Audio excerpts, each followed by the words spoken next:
We find ourselves in the Wild West. A man is asleep lying on a brace pulled by his horse, while the animal wanders aimlessly through the desert. He does not even wake up when the horse crosses a stream, wetting him from head to toe. The horse arrives at an inn and wakes its lazy master, who proceeds to put on his boots and gun belt and head inside the inn. Inside are only 3 customers, one of whom appears to be wounded, and the owner with his wife. The owner informs him that he can give him some beans and bread if he has money, and the man nods. The other 2 customers continue to stare at him with a look full of interest, while the third one seems to be begging for help. The owner pours him a portion of beans, but the man orders the pan left on the table. He proceeds to devour an entire pan of beans. The other 2 customers turn out to be bounty hunters, so they approach to look at his face, but with disappointment discover that he is not wanted.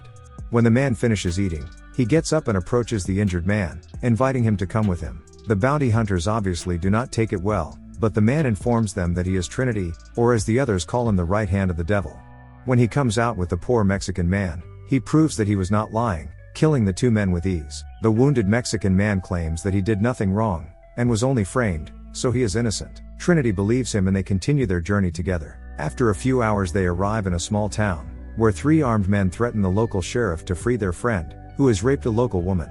The scene is also observed by Major Harriman, a local businessman, and his men, who are eager to see the sheriff dead. The sheriff refuses the request as he intends to turn the criminal over to the judge, and the 3 men prepare for the shooting. Trinity watches the scene amused, as he knows the sheriff's skill and calls him the left hand of the devil, implying that he is his brother. In fact, the sheriff stops reading the paper annoyed, and with one swift move takes out the 3 men, much to Harriman's disappointment.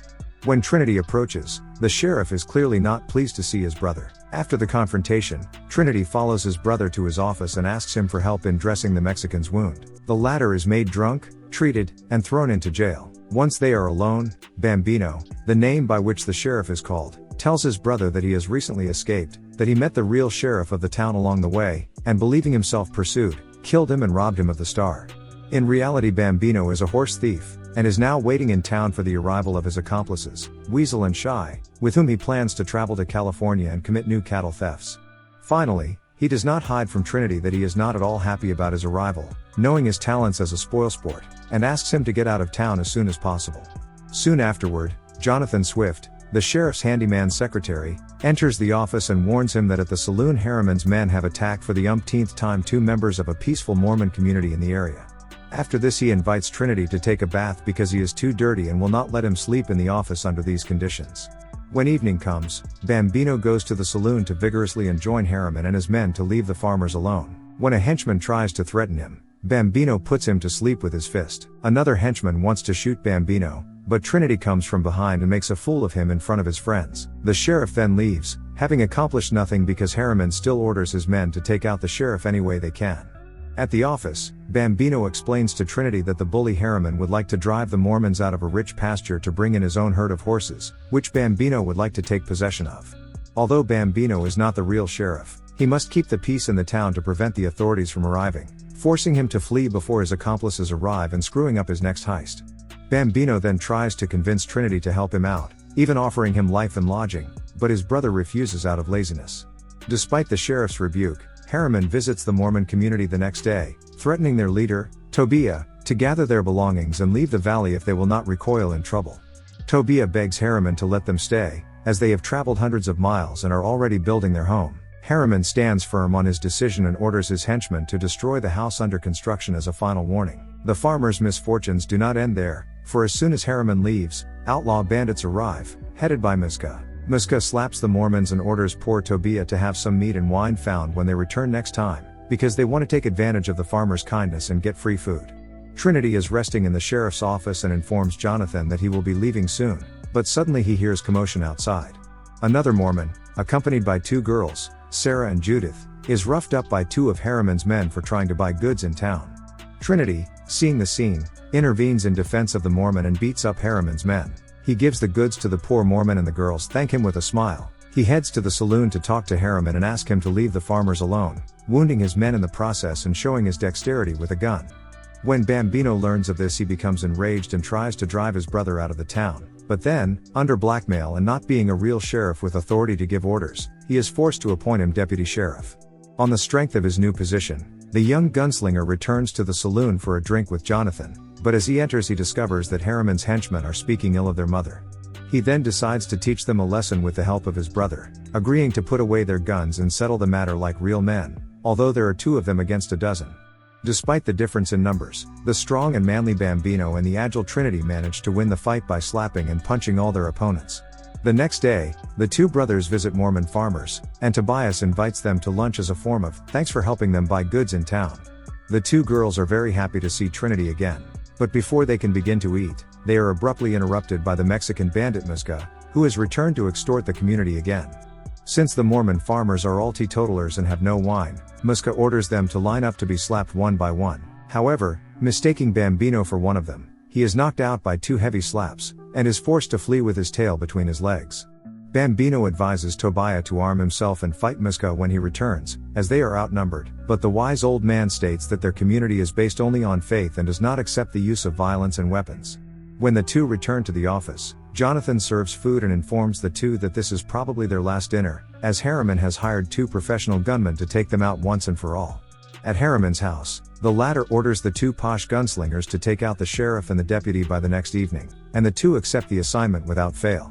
When Trinity notices the 2 gunmen outside the window, he says nothing to Bambino so that he can amuse himself, and heads out. Trinity confronts them at the emporium owned by Harriman and, at gunpoint, forces them to flee in their underwear. Harriman, furious, threatens the 2 brothers with future consequences as the governor is a good friend of his. As if that were not enough, Bambino learns that the real sheriff of the town is on his trail because he has received notice of the bounty on his head. Worried about trouble on the horizon, and tired of his brawling brother, the sheriff forces him to leave the village and return to their mother, who runs a brothel.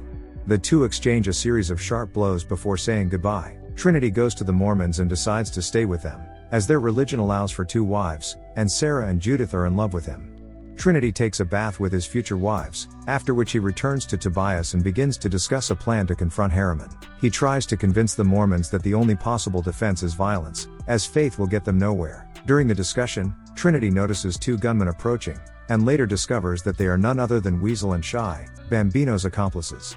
They, too, encountered the town's real sheriff along the way and, seeing him lame, injured his healthy leg and broke his crutch. Trinity accompanies the 2 thugs to Bambino's, and asks him for help in defending the farmers, promising to settle with them forever. He manages to convince his brother by informing him that Harriman intends to ally himself with Muska, paying him with the unmarked horses, which Bambino and his accomplices will be able to steal. He also informs him that he intends to marry Sarah and Judith and stay with the Mormons forever, so this is the last favor he is asking of him. Bambino agrees as long as he never sees his brother in the way ever again. In preparation for the attack, Trinity, Bambino, Weasel and Shy train the Mormons to defend themselves without the use of firearms, but only with kicks, slaps and punches. During training, they discover a spy sent by Muska, from whom they learn that Harriman has promised the Mexican bandits 20 of his horses in exchange for their help in driving the Mormons from the pasture. Bambino and the others then, disguised as Mexicans, steal Harriman's entire herd and hide it among the Mormons' cattle. On the day of the attack, Harriman and Muska, with their respective men, reach the Mormons' pasture with the worst intentions, but, with a clever ruse, Bambino and Trinity disarm them. The firefight then turns into a fist fight and kicking, which sees the farmers and their 4 protectors victorious. Harriman, cornered, agrees to migrate north and take all his men with him, leaving these lands forever. Having defeated the attackers, Bambino and his men recover the horses stolen from Harriman, but discover that, with Trinity's approval, the Mormons have branded them and become their owners. Enraged, Bambino rides off with Weasel and the Shy, leaving Trinity unharmed only because of the blood bond between them, although he begins to doubt it. Trinity stays with the Mormons, and Tobias gives a speech welcoming the new member. But the young gunman, hearing that circumcision and a life of hard work, prayer and sacrifice await him, quickly changes his mind. He escapes from the farmer's pasture and joins his brother and his gang. Bambino, bound for California, threatens him and forces him to take the exact opposite route, and he flees at a gallop. Shortly thereafter, the young man is joined by a man with a star on his chest and 2 crutches. He is the real sheriff of the town, hunting for the outlaws who made him a cripple. After directing him on Bambino's trail, he lays down in his Tregia and sets out, too, for California. The first movie ends here. If you also want the sequel recap, then leave a like, subscribe and turn on notifications so you don't miss anything. Thanks for watching.